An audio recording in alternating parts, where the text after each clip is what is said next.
Bismillahirrahmanirrahim. Assalamualaikum warahmatullahi wabarakatuh. Nama saya Dinda Sri Ermawati. Saya dari Perbankan Syariah semester 2. Di sini saya akan menyampaikan materi tentang agama dan negara kewarganegaraan. Untuk poin pertama, saya akan membahas mengapa sih agama itu sangat penting. Seandainya manusia tidak beragama, apa yang akan terjadi? Tanpa agama, apakah manusia dapat mengetahui norma-norma universal? Tanpa agama, dapatkah manusia mengetahui hal-hal yang berkaitan dengan kehidupan di alam supranatural? Manusia beragama karena mereka memerlukan sesuatu dari agama itu. Manusia memerlukan pertunjukan-pertunjukan untuk kebahagiaan hidupnya di dunia dan di akhirat. Dengan agama, manusia juga bisa mendapatkan nilai-nilai moral yang universal dan hal-hal yang tidak dapat dicapai dengan akalnya semata. Nah, untuk poin kedua, mengapa manusia perlu bernegara? Bayangkan oleh kalian, bila suatu kelompok masyarakat tidak mempunyai negara, apa yang akan terjadi? Bagaimana bila tidak ada wilayah, tidak ada pemerintah, tidak ada kepala negara? Apakah dalam kondisi seperti itu, masyarakat tadi dapat hidup dengan teratur? Dapatkah mereka menjalankan aturan bersama? Dapatkah mereka melakukan aktivitas hidup dengan tertib? Pada mulanya, manusia hidup sendiri. Selanjutnya, karena tidak dapat memenuhi semua kebutuhan hidupnya, manusia memerlukan teman untuk memenuhi kebutuhan hidupnya itu.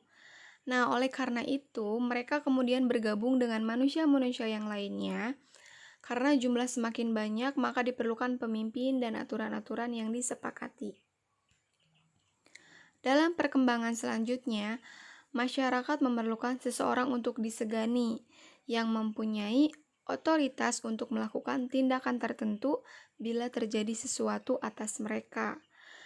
Orang seperti ini diperlukan sebagai penengah bila terjadi konflik di antara mereka. Dia pula selanjutnya yang menjadi pemirsa sekaligus hakim dalam persoalan-persoalan yang menyangkut orang banyak. Orang yang berwatak seperti inilah yang kemudian mereka angkat menjadi pemimpin atau raja atau bisa disebut dengan kepala negara. Untuk poin ketiga, agama dan negara. Agama dan negara merupakan persoalan yang banyak menimbulkan perdebatan atau bisa disebut dengan diskurs yang terus berkelanjutan di kalangan para ahli. Hal ini disebabkan oleh perbedaan pandangan dalam menerjemahkan agama sebagai bagian dari negara atau negara merupakan bagian dari dogma agama. Pada hakikatnya, negara sendiri secara umum diartikan sebagai suatu persekutuan hidup bersama sebagai penjelmaan sifat kodrati manusia, sebagai makhluk individu dan makhluk sosial. Oleh karena itu, sifat dasar kodrat manusia tersebut merupakan sifat dasar negara pula, sehingga negara sebagai manifestasi kodrat manusia secara horizontal dalam hubungan manusia dengan manusia lain untuk mencapai tujuan bersama.